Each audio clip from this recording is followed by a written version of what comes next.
Alô, gente, bom dia, boa tarde, boa noite. Hoje estamos de volta na série The Books on the Table, onde nós falamos de livros que nos tornam pessoas e profissionais melhores. Vamos falar desse livro aqui, o livro da Natália Arcuri. Vamos falar de dinheiro, né? E como eu não entendo muito desse assunto, eu trouxe uma pessoa que realmente domina, é um coach de negócios e também dessa parte financeira, de finanças, e é o grande amigo meu, Alan Ranch, que vai se apresentar aí para você. Boa noite a todos. Obrigado, Paulo, pelo convite. É muito bom estar tendo essa oportunidade para falar sobre dinheiro. E hoje estamos aqui tentando fazer diferente para que nossos filhos, nossos netos e, quem sabe, nossos bisnetos tenham atitudes diferentes, né, do que as que nós temos hoje. É verdade.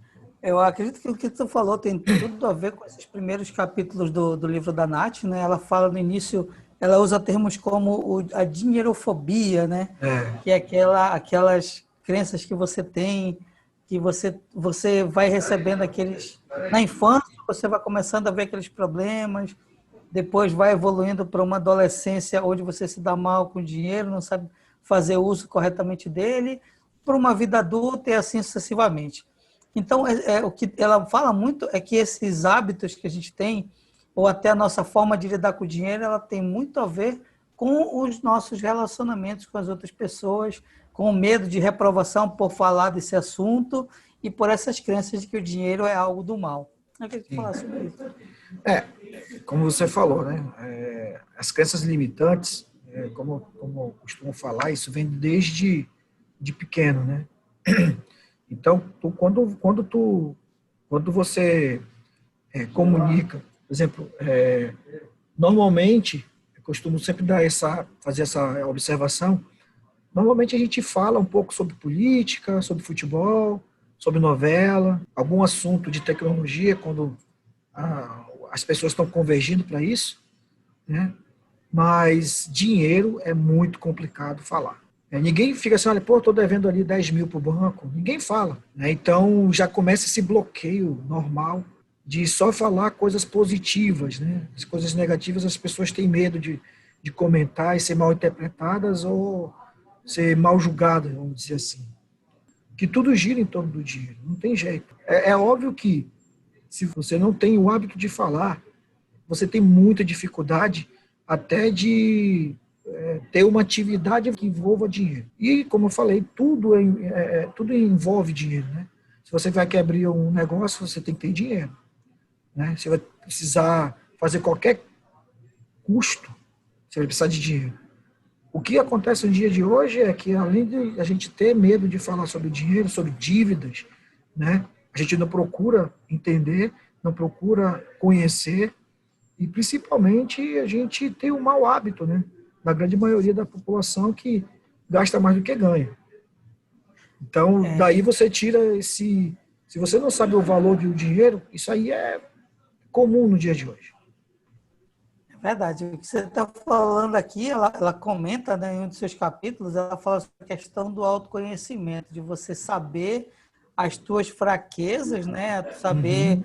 exatamente aonde que está sendo aplicado o teu dinheiro, para que, na realidade, hoje, muito poucas pessoas, ou pelo menos essa geração da onde a gente vem, talvez as gerações mais novas já tenham por ter mais informações, já sabem lidar melhor, mas as gerações mais antigas, elas têm essa dificuldade de virar a chave do gastador para o poupador, né? É, Porque não faz o diagnóstico, não conhece exatamente o que gasta, como gasta, faz mau uso do dinheiro, porque acha que o dinheiro está ali para ser gasto sem pensar no futuro, né? Então, ela até usa o termo aqui, muquirana, porque é, é questão do teu objetivo.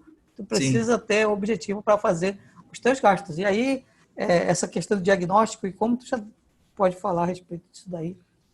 Assim, a gente normalmente o primeiro passo que a gente costuma falar do diagnóstico, vamos dizer, diagnóstico financeiro, é você primeiro saber aonde você quer chegar, né? Traçar objetivos. Muitas das vezes parecem ser impossíveis, né? A grande maioria, porque você não tem que ser muito lá na estratosfera e também não muito no centro da terra, né? Tem que procurar sempre meio termo. Esse meio termo é que faz a diferença. É como ela costuma falar também logo no início dos capítulos, você dizer não, né? Não para familiar, não para amigo. Você vai usar é comum também as pessoas se endividarem, né? Emprestando um cartão, abrindo um crédito não sei para quem, e às vezes você perde até a amizade. Então, isso já é o primeiro passo. Se você tem prioridades e tem foco no teu sonho, no teu objetivo, você tem que buscar o planejamento. E o início do planejamento é fazer um diagnóstico. Como eu costumo falar, temos que ter mesmo a mesma noção do que uma empresa, né? Então, o diagnóstico de uma empresa é quanto que eu ganho, né? E quanto que eu gasto. E dentro desses pontos, né, existe um outro ponto chamado cartão de crédito, que o pessoal acredita que é a extensão do teu salário, né? Tem lá, limite do cartão, R$ 3.000. Pô, eu ganho 2.000 de salário, mais 3.000 do cartão, eu tenho 5.000. Então, eu posso gastar 5.000, posso até passar um pouquinho, mas não pensa, é muito automático isso. Eu costumo sempre falar que cartão de crédito ele não é vilão, desde que você saiba utilizá-lo da melhor forma possível, né? Tem pessoas que conseguem até ser premiadas, né? Enfim, eu tenho algumas coisas que eu falo isso lá no meu Instagram, algumas dicas que eu dou lá, e tem uma coisa lá, um item lá, que eu falo sobre cartão de crédito. Mas, assim, dando essa sequência, a gente é imprescindível você saber quanto você ganha e quanto você gasta. Esse é o principal. O diagnóstico financeiro inicial é esse, para que você consiga traçar um planejamento do teu objetivo, né? Eu tenho só o salário, eu tenho dinheiro de pensão, eu tenho dinheiro de aluguel, enfim, tudo isso aqui a gente vê como receita. Mas o que eu gasto? Eu pago água de casa, água, luz, telefone, internet, celular, plano de streaming, matrícula do colégio, alimentação, tem que fazer feira no supermercado. Isso tem que estar muito bem acurado, né? Isso tem que estar muito bem apontado. Se você não tiver isso, não ter essa percepção de ver essas duas informações, é muito complicado você dar os primeiros passos e logo em seguida gerar um planejamento para o teu objetivo. Ela fala bem isso, né? E tem uma coisa que ela fala, que ela chama de força T, né? Força T, que é a força T do tesão, né? De fazer aquilo que você gosta e, principalmente, buscar com afinco aquilo que você acredita que vai ser o teu principal objetivo, né? Então, ela também fala muito disso. Essa primeira fase dos livros da Nath, primeiro ela te chama, né, a conversar sobre dinheiro, a realmente tratar ele de você, não de senhor, como um dono, né? E depois a gente vai começar o nosso diagnóstico e aí daqui a pouco tempo ela já começa a falar de economizar, que é quando você começa a se limitar à tua realidade, tem que aceitar que existe uma realidade que você pode viver essa realidade sendo menos e conquistar mais. É isso que ela fala, você recolhe para conseguir mais. E essa parte de economizar é que é uma parte muito difícil, né, de a gente conseguir através desse diagnóstico dela.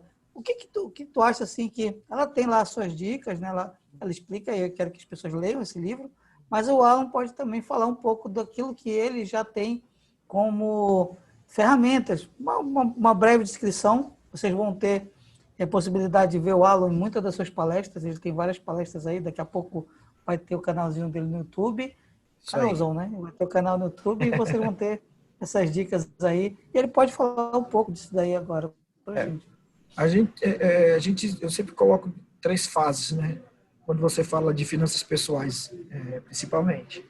Você fala, a primeira fase é a fase das dívidas, né, onde você consegue iniciar a fazer o diagnóstico. A segunda fase é a do poupador, né? Eu já consegui pagar minhas dívidas, sobra um dinheirinho, então eu começo a poupar. E a terceira fase seria o de investimento, né? Especificamente já falamos sobre diagnóstico, né, que são os primeiros capítulos do livro, né, em que ela chama atenção, ela dá um choque de realidade.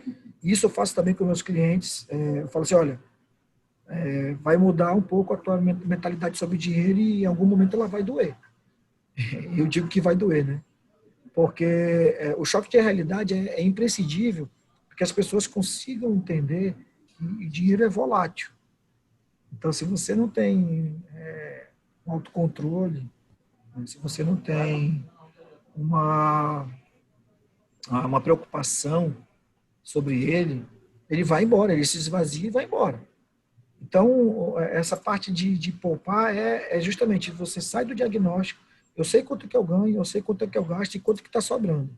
Essa sobra, opa, já é o início do processo de ser um poupador. Né? Então, a partir do momento que você tem isso, né, tem esse diagnóstico, e você sabe quanto que você ganha, quanto que você gasta, beleza, começa a sobrar um dinheirinho. Qual é o próximo passo? Eu normalmente uso uma planilha que eu uso mais ou menos 10 anos.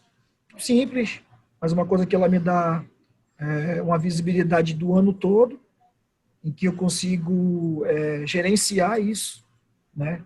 Os meus gastos, onde eu estou gastando mais, onde eu estou gastando equilibrado. Posso colocar metas por cada item daquele para não extrapolar, né? Justamente para que eu trabalhe naquilo ali, para que o meu objetivo nesse mês, por exemplo, é sobrar 5 mil, um exemplo. Não, esse mês que vem é 6 mil. Então, isso te dá, tipo, como se fosse um fluxo de caixa. Por isso que eu costumo fazer uma analogia de nós, pessoas físicas, né, sermos comparados a uma empresa. A empresa ela tem um faturamento, mas ela tem que pagar as despesas dela. Né, os fornecedores, a água, os funcionários, né, a matéria-prima, a matéria-prima. Né? Então, esse passo é importante que você consiga identificar onde está doendo, consegue equilibrar em algum momento para sobrar alguma coisa. E o segundo passo dentro dessa análise é, nossa, eu acho que isso aqui, esse gasto não precisava. Eu acho que isso aqui eu poderia diminuir. Pô, essa luz está dando muito alta. Vamos conversar com o pessoal em casa. Olha, saiu, vamos usar menos o chuveiro elétrico. Se for para passar roupa, vamos passar roupa tudo de uma vez. Não vamos ficar passando como dizer os antigos, a retalho, né? Então, tudo isso daí são comportamentos, né? Tudo se baseia em comportamentos. Então, o passo para virar um poupador é justamente mudar o teu mindset, né, tua mentalidade e principalmente teu comportamento com relação às tuas atitudes para se tornar um poupador. Ela começa a dar algumas dicas, né, e falar justamente sobre quais são os tipos de aplicação possível, como você deve fazer esse tipo de aplicação. E aí começa a falar de que são taxas Selic, Tesouro Direto, algumas outras coisas. E agora a gente vê que houve uma mudança no cenário. O livro, apesar de ser um livro bem atual, a gente está tendo algumas mudanças de cenário, a gente está vendo, a gente está passando por conta da pandemia de alguns problemas com algum desses indicadores. Eu queria que tu falasse um pouco a respeito para tentar atualizar um pouco o que mudou desse cenário do livro para o que tem agora. Saindo do parte diagnóstica, é o primeiro passo, virando o poupador, qual é o próximo passo? Virar um investidor. É uma coisa natural dessa sequência que eu costumo falar do planejamento financeiro pessoal. Né? E para você ser investidor, aí tem vários pontos que vão ser entrelaçados. Por exemplo, o valor do autoconhecimento. Né? Então, você vai ter que buscar informações, vai pesquisar, vai ler, vai estudar. Né? E isso ela conta alguns pontos dentro do livro dela, de alguns tipos de investimentos básicos. Né? Como você falou, Tesouro Selic, né? Isso dentro do Tesouro Direto, fundos de renda fixa. Né? Hoje, com a taxa Selic de 2%, todo mundo que é investidor, já está no estágio de investidor, quem tinha um dinheiro na renda fixa, está todo mundo migrando para a renda variável, que são fundos de ações especificamente, mas o principal é que a gente tem que ter conhecimento de onde a gente quer chegar. Eu costumo falar para a maioria dos meus clientes que o efeito manada ele é muito perigoso. Né? E o que seria o efeito manada? Ah, nossa, o cara está ganhando ali num título, sei lá, 6, 7%, 8%, 9%, naquela virada de dia na Bolsa de Valores, ele acha que tudo vai ser sempre assim. E aí ele tira todo o dinheiro naquela parte de segurança, né? Porque investimentos de renda fixa, eles são muito mais seguros, vamos dizer assim. Claro que todo investimento tem o seu risco, mas o risco é bem mais baixo, né? Tendo que tem alguns investimentos que é protegido pelo Fundo Garantidor de Crédito, né? Que tem um limite, né? Também de até quando ela pode cobrir, enfim. E dentro desse contexto, existe, além do autoconhecimento, você tem que aprender onde você quer chegar. Por exemplo, eu quero comprar uma casa de 300 mil. Legal. É uma coisa que a pessoa quer. Ok. Mas quanto tempo que ela acha que tem que poupar e investir para conseguir aquela casa? Eu normalmente sugiro que a pessoa compre à vista, mas não tem condições. Vamos tentar ver até onde dá a melhor parcela possível, sei lá, 50% de entrada. Né? Isso seja para carro, qualquer tipo de compra de bem. Né? No caso desses bens mais caros, casa, carro, apartamento, por aí vai.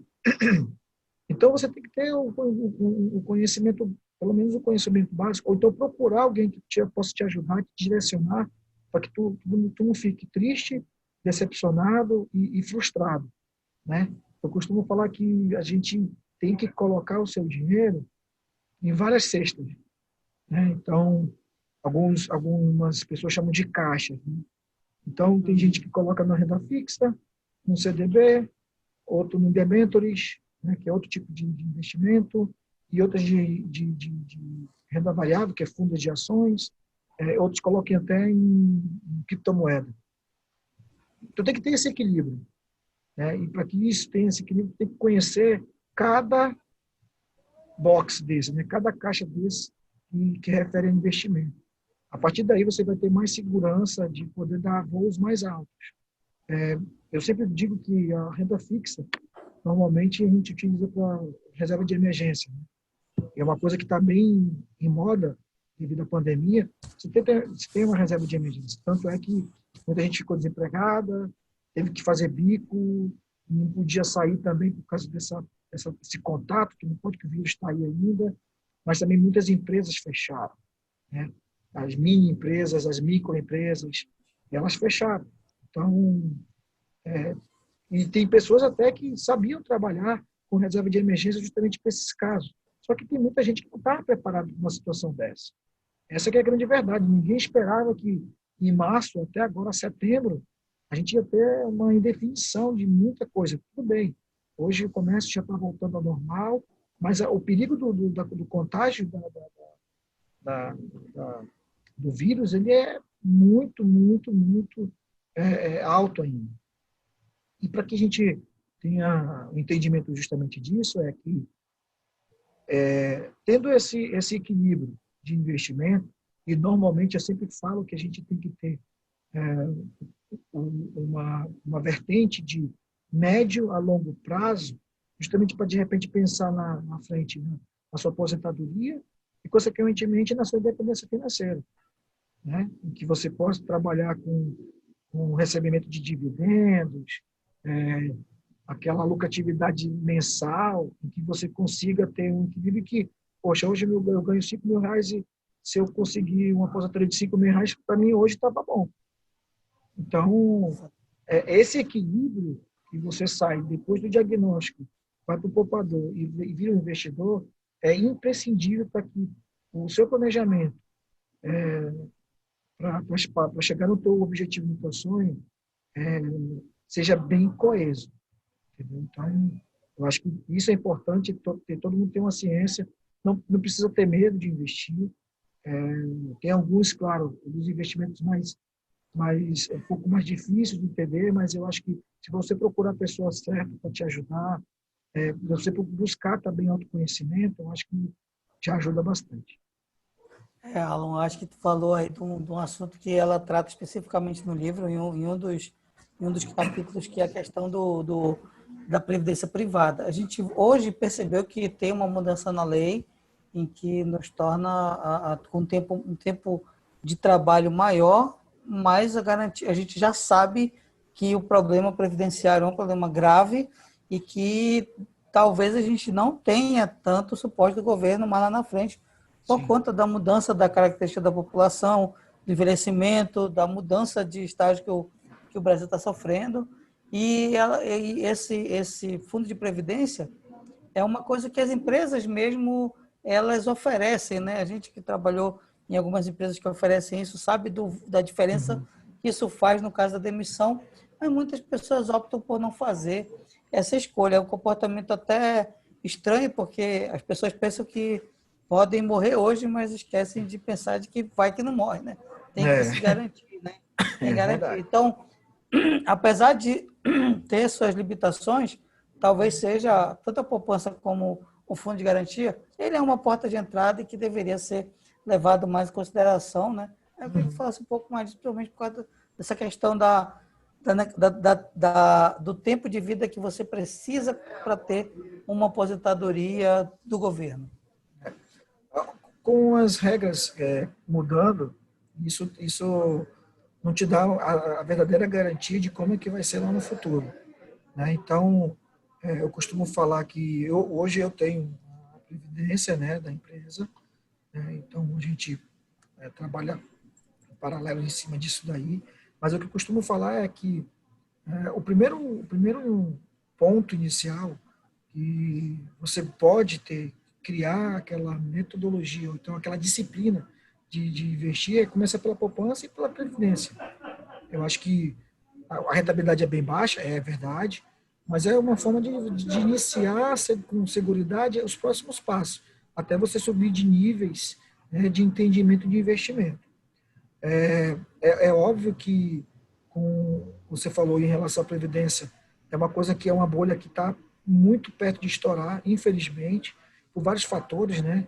O fator previdenciário no Brasil, ele é algo que se tornou um mercado, né? Quando eu digo mercado, é de todas as formas, né? Aí a possibilidade de as pessoas correrem atrás de uma indenização e, consequentemente, uma aposentadoria por invalidez, né?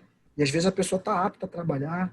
Isso está dentro do contexto da coisa que assola o país, né? Que é a corrupção. Então, a gente não pode ser refém disso. Eu sempre costumo falar também que a gente não pode terceirizar os nossos problemas, né? Eu acho que é importante a gente ter isso também, deve ser levado em consideração. Eu não posso dizer, porque o governo está ruim, está uma crise e eu não vou pensar em saídas, né? Em oportunidades de fazer algo diferente para o meu futuro, o futuro da minha família, né? Mesmo que eu me vá desse mundo, eu tenho que deixar alguém para o meu filho ou para minha esposa, né? Então tem que pensar dessa forma, né? Eu acho que você tem que ter altivez de pensar positivo sempre, né? Mesmo, enfim, mesmo nas controvérsias, né? Na situação que a gente está hoje, mas você tem que sempre pensar positivo sempre. E eu acho que é esse por que as pessoas também não adentram esse fato de poupança ou na previdência privada justamente pelo comportamento, né? Como eu falei lá no início, os paradigmas, né? Que a gente tem desde de criança, da nossa criação. Isso dificulta muito, né? E apesar que a gente tem um aumento de vida útil hoje, né, do brasileiro, em torno de 70 a 76 anos em média, coisa que antigamente era 40 anos, 43 anos. Então, tais quais alguns países mais desenvolvidos, a população já é bem antiga, né? Cito o Japão, por exemplo. Eu fico imaginando como é que eles vão trabalhar isso, até porque hoje lá, algumas pessoas de idade, né, assim, de menosprezar em relação à idade, mas muitos estão voltando a trabalhar. Então, Verdade. isso também mexe muito com a dignidade, né, das pessoas.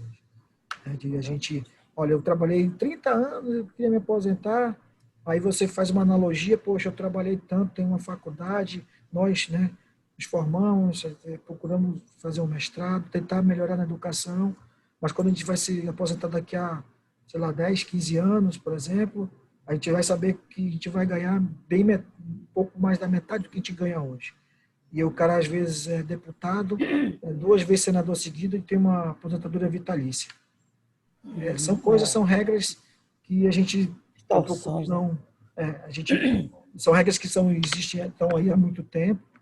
Eu não vejo ainda uma luz no fim do túnel especificamente para esse problema, mas a gente tem que fazer a nossa parte, né? Então, a minha missão claro, é trazer informação para as pessoas da melhor forma possível, de não uma forma tão despojada como a Nath faz no canal dela lá, mas de alguma forma eu possa chegar no maior número de pessoas possíveis para que eu consiga mudar a mentalidade dessas pessoas sobre o dinheiro. E, consequentemente, as pessoas que às vezes querem abrir seu próprio negócio, né? Então, tem que ter uma segurança, você tem que ter um conhecimento mínimo para você dar os próximos passos. Então, é importante ter, sim, esse valor do conhecimento, né? Para planejar seu futuro, para você ter uma independência financeira. Então, eu acho que tudo está atrelado. Mas tudo são 2 pontos que é importante. É disciplina e comportamento. Então, isso sempre vai estar ali do teu lado. A disciplina de o cara ser um investidor, a disciplina de todo mês ele tá separando dinheiro para fazer investimento. Lá atrás, o cara que tem que ter o diagnóstico, então ele tem que ter disciplina de saber quanto que ele recebe e quanto que ele gasta. O que ele pode fazer para melhorar, para aumentar a lucratividade dele, que é o dinheiro que sobra. Então, isso sempre está atrelado em todas essas nuances, nesses aspectos, nessa sequência, né, de você ter umas finanças pessoais equilibradas. Exatamente. Eu acho que tu chegou a falar um pouquinho disso, a gente está já chegando nos capítulos finais do livro, e ela fala dessa questão da tua responsabilidade sobre o teu futuro e sobre a tua saúde financeira, como algo que é intransferível, né? É como quando você está no avião, que acontece um acidente, você tem que primeiro colocar sua máscara para ajudar os outros. Então, como você falou da questão da política, ou mesmo da sua vivência, ou mesmo dentro de um contexto familiar, a responsabilidade de você manter e do teu futuro, ela é sua, independente se você viver de casal, alguma coisa assim. Sim. Eu acho que tu já falou dessa questão, né? Eu já vem conduzindo bem, e isso é uma coisa que ela fala com muito afinco, né? Mas eu gostaria de falar, eu acho que eu conheço ela há muitos anos, a gente já tem amizade já de um bom tempo, de adolescência, né? E já vem trabalhando juntos, e a gente sabe daquelas coisas que nos transformaram naquilo que nós somos hoje, passagens na vida da gente que foram marcantes, e a Nath, ela tanto as coisas boas, ela não só agradecendo as coisas boas, mas muito daquelas ruins que aconteceram, os chefes ruins, as empresas que a gente teve problema, né? Aquelas situações no trabalho, no dia a dia, que foram difíceis, que nos fizeram criar casca para enfrentar o mundo e para se tornar profissionais melhores. E a tua história é uma história muito bonita nesse aspecto. A gente vem acompanhando todos os teus amigos e sabendo onde você chegou. E aí eu queria que tu falasse um pouquinho aí, né, do que foi, para que as pessoas conheçam um pouco do Alan, porque essa é uma história que todo mundo tem. Todo mundo tem a sua história e o Alan tem a dele, para mostrar como a Nath, aí com as pessoas que mudam essa mentalidade e que querem trazer para a gente melhorar nossa vida financeira, como foi que elas construíram esse pensamento. E aí, tá contigo. Então, cara, assim, eu, sabe, perdi 15 anos do meu pai, né, que era uma base para mim, importante, sinto falta dele até hoje. Depois de Deus, ele era meu ídolo aqui, né, nessa terra. E, infelizmente, a gente não teve muito troca de ideias com relação à parte financeira. Eu tinha alguns maus hábitos, né, de finanças, né? Então, eu relembrando algumas coisas, falei, cara, se eu tivesse essa cabeça que eu tenho hoje, como que eu estaria hoje aqui? A gente não sabe, né? Então, a gente tem que fazer com que esses pontos que passaram a nossa vida, né? No caso, a morte do meu pai. Eu lembro muito bem quando eu terminei a minha defesa do mestrado, minha esposa, que hoje é minha esposa, na época ela é minha namorada, ela chegou atrasada e não conseguiu entrar. Ficou lá nervosa lá fora, né, e tal, na apresentação lá lá na Universidade da Federal do Amazonas, né?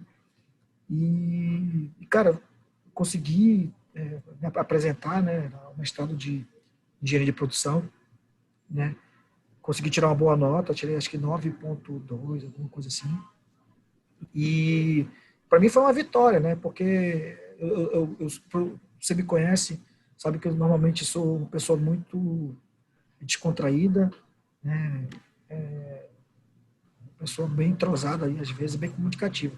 O principal ponto nesse contexto todo é que essas dificuldades, né, que eu passei também com meu pai na época, que os meus pais se separaram também, fizeram com que eu criasse essa casca, né, e também não jogasse culpa no mundo. Eu continuo a mesma pessoa, né? Você, como falou, acompanha aí meu crescimento profissional e essa vertente hoje de trabalhar como coach na parte de negócios e finanças pessoais foi justamente a unir uma paixão que eu tenho de, primeiro, de ajudar as pessoas, né? De ensinar. Eu sempre digo que a educação para mim é a saída da maioria, acho que de todas as nações do mundo, né? Por isso que a gente desse em conta dessa forma que a gente não dá valor para os professores, né? Você é professor, sabe muito bem o que eu estou falando, né? Então, se a gente começasse a dar mais valor crítico e valor para os professores, a gente teria uma massa mais crítica e com certeza a gente teria mais coisas desenvolvidas, né, ao longo desse tempo. E com isso, cara, assim, fazendo um pouco de paradigma com a história da Nath, foi justamente isso. Baseado nas informações, nas dificuldades, né, de ter a tua conta no vermelho, porque eu já tive, quem nunca, né, como o pessoal costuma falar. E a partir daquele momento de cair aquela ficha há 10 anos, mais ou menos, 12 anos, em que eu vi uma palestra do Gustavo Cerbasi, né, do Gustavo Cerbasi, que é um ator também que eu adoro de montão,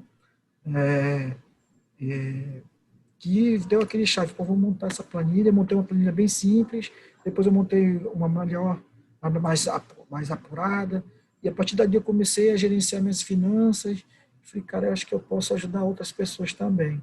E eu vi essa dificuldade nas pessoas também, né? Justamente nessa dificuldade de paradigmas, naquela base da criação. E, cara, e hoje as pessoas que passaram, de alguma forma, deram alguma contribuição para o meu crescimento, eu sou grato imensamente. Até os chefes ruins, né, que passam pela nossa vida, as tristezas, né, como foi a morte do meu pai, né, depois tive a morte dos meus avós também. Então, de tudo isso eu tiro uma lição, cara. De tudo isso eu tiro uma lição de como tentar ser melhor sempre a cada dia, não só melhor só para os outros, mas principalmente para mim, né? E, consequentemente, isso é para minha família, para minha esposa, para minha mãe, meus irmãos, para meus amigos como você. Então, eu acho que esse que é o grande porquê, né? É você ter a sua história e saber dar valor à sua história. Ninguém pode ser o ator principal a não ser você. Então, você é o ator principal da tua história. Então, não é porque hoje você está passando por uma dificuldade que isso vai ser eterno. Basta você, de certa forma, ter esse entendimento em que eu posso buscar de diferente para buscar um caminho diferente para sair dessa mesmice, por exemplo. Eu falo sempre que hoje descobriu muito, uma coisa que eu já faço há um tempinho, já há uns 5 anos, cursos online, né? Isso ficou em ebulição por causa dessa pandemia. Então, empresas se recriaram, empresas tiveram que mudar suas estratégias, né?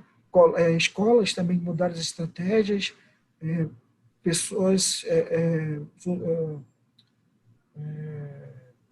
consultores, profissionais liberais, vamos dizer assim. Profissionais liberais também tiveram que se reinventar. Então, e nisso, né, dentro desse contexto da internet, hoje a pessoa aprende a falar inglês, aprende a falar o que ela quiser. Ela aprende o que ela quiser. Basta ela querer de fato, né? De fato, de direito, que eu costumo falar. Ela pode aprender qualquer coisa, cara. Então, basta a pessoa ter esse entendimento de que ela é capaz. né? Se de repente assim, olha, eu não sou capaz de comprar uma casa de 300 mil, quem que sabe? Se você começar a já dizer isso, você já sai derrotado. Você já cria uma barreira em que para você pular sobre essa barreira, você vai ter mais dificuldade, porque já criou ali um paradigma ali dentro da tua cabeça, em que, putz, cara, já criou um bloqueio que dificilmente você vai conseguir transpor, né? Então, eu costumo falar que você tem que ter esse autoconhecimento, como é dito no livro também, e com que você, com isso, você faz uma autoanálise e dizer, não, peraí, pô, eu consigo sim. Eu consigo sair da dívida, ser um poupador e ser um investidor. Eu consigo aprender a falar inglês, eu consigo falar espanhol, aprender a falar espanhol, eu consigo aprender a programar, né? Uma coisa que eu nunca pensei em falar isso para ti, eu não tenho essa coisa, porque até mesmo por causa do interesse, né? Mas assim, cara, eu acho que isso que pesa para que você tenha uma vida equilibrada, né? Você tem as alegrias, que muitas das vezes são bem menores do que as decepções e as tristezas. Mas de tudo você tem que tirar daquela história de limão faz uma limonada, de uma banda de limão faz uma limonada do mesmo jeito. Ela vai ser um pouco mais fraca, coloca mais água, não interessa. Entendeu? É mais ou menos isso. Então, eu coloco nesse contexto de não criar mais dificuldade do que a vida já me dá. Entendeu? Se a partir do momento que você criar ainda mais dificuldade do que a vida te dá, cara, aí fica bem mais difícil de você conseguir êxito. Né? Infelizmente está acabando, né? É um papo muito legal. Como foi a primeira vez? Isso aqui, gente, isso aqui eu contar um segredinho. Esse é o segundo vídeo que a gente está gravando, que o primeiro teve uma falha técnica aí, mas foi tão bom o primeiro. O Alan também ele tem palestras programadas. Eu vou pedir para que ele fale um pouco sobre esse planejamento que ele tem agora e faça as considerações finais dele aí. Tá bom, gente. Então, eu com essa negócio da pandemia, né? Eu fiz um mês estamos em agosto, mês de junho para julho, eu fiz um workshop, né, chamado Diagnóstico Financeiro, que foi totalmente free, foram 3 encontros semanais, né? E foi muito legal. E eu tinha uma programação agora para setembro, mas com algumas atividades em paralelo, tive que fazer um replanejamento. Então, a partir da semana, provavelmente no final dessa semana, eu costumo lançar sempre os meus workshops e os meus cursos sempre no final de semana. Então, esse final de semana eu vou estar lançando um novo workshop de diagnóstico financeiro, né? Provavelmente ainda não tem uma data ainda fechada, mas provavelmente seja no final de setembro, né? Então, eu vou dar mais detalhes para quem quiser me procurar nas mídias sociais. Meu Instagram é @alanhanscoach, né? Eu também estou no LinkedIn, né? E também no Twitter, Alan Hans, tudo junto, né? E no meu canal também no Facebook, né? Alan Hans Coach também. Só me procurar lá que vocês vão me encontrar e vão ter mais detalhes. Já tem material já publicado lá de dicas, né? Desde dicas básicas, de dicas médias, né? Ali e dicas avançadas, né? E tem de tudo um pouco. Tem finanças, tem falando sobre empreendedorismo, de comportamento, porque eu acho que tudo está entrelaçado, né? Então, e eu quero agradecer muito, Paulo, a oportunidade de a gente estar falando sobre um assunto que muita gente não gosta de falar, e tem mais um ponto, né? E todo mundo acha que sabe, ainda tem esse, né? Todo mundo acha que sabe de finanças, então isso aí para mim não é importante, porque eu já sei. Então, mas está lá no vermelho, está pagando o carnê dessa grossura aqui no carro, está pagando financiamento há 30 anos lá, o financiamento de uma casa, enfim. Pagando 2 carros, né? Um carro Então, pagar 2. Então, agradeço muito a oportunidade, espero ser convidado para outras oportunidades também, né? E fica aqui o meu agradecimento de coração de te reencontrar num momento que a gente nem fazia um tempo que a gente não se falava e já pintou outros insights, outras possibilidades, enfim. Acho que, como eu falei para ti, é sinal de Deus lá, para que a gente consiga estar mais perto de novo. Muito obrigado. Certo. Pô, eu que te agradeço muito. Gente, vocês não sabem a honra que eu tenho esse cara aqui no canal. São amigos meus. Eu conversando com um amigo, eu falei, pô, eu sou cercado de tantas pessoas legais e ter a oportunidade de trazer essas pessoas para falarem sobre os assuntos que elas dominam é muito legal. O Instagram vai estar aqui, vai estar também o link aqui do LinkedIn, do Facebook. Em breve, se Deus quiser, o canal do YouTube dele também. Eu Sim, quero que vocês aproveitem a oportunidade e saibam que tem gente aqui em Manaus que ralou, que cresceu e que está conseguindo transformar a vida das outras pessoas, que está colocando aqui a cara a tapa para trazer o que é melhor para vocês, né? E que vocês valorizem, né, essas pessoas que estão tentando, doando do seu tempo para falar de assuntos que vão transformar a tua vida. E apesar de ser tua responsabilidade, as pessoas que estão se propondo a te ajudar e saiba aproveitar isso da melhor forma possível. Estou muito honrado de ter você aqui no canal, cara. Espero que seja uma parceria mesmo, como a gente vem comentando. Vocês vão ver muito mais desses vídeos aqui sobre outros assuntos, falando de negócios, falando de dinheiro, coisa que o Alan manja. O cara dirige uma empresa que tem um dos faturamentos maiores do nosso polo, gerando muito emprego e isso aí. oportunidades aí na área de P&D. Então, gente, esse cara aqui é o cara que tem que colar nele para a gente ter sucesso e transformar essa nossa cidade aí num polo mesmo de tecnologia e conhecimento. Alan, muito obrigado. Gente, Bom, vou ter aqui mais vídeos aqui e aqui, né? Aqui também assina o canal, dá o teu like e dá o fica até a joinha próxima lá, oportunidade. curte, Isso, né?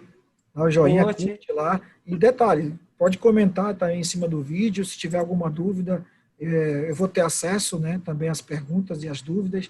E se tiver contato também, a gente pode entrar em contato lá no próprio, nas próprias mídias sociais, como eu falei. Tem meu Instagram, manda um direct também, se precisar de mais detalhes. Nós estamos aqui para sempre ligados, né, nesse assunto que é tão importante e tão relevante. Paulo, de novo, cara, muito obrigado, viu? Tá bom, gente. Olha aí. Fica até a próxima oportunidade. Tchau. Tchau, tchau.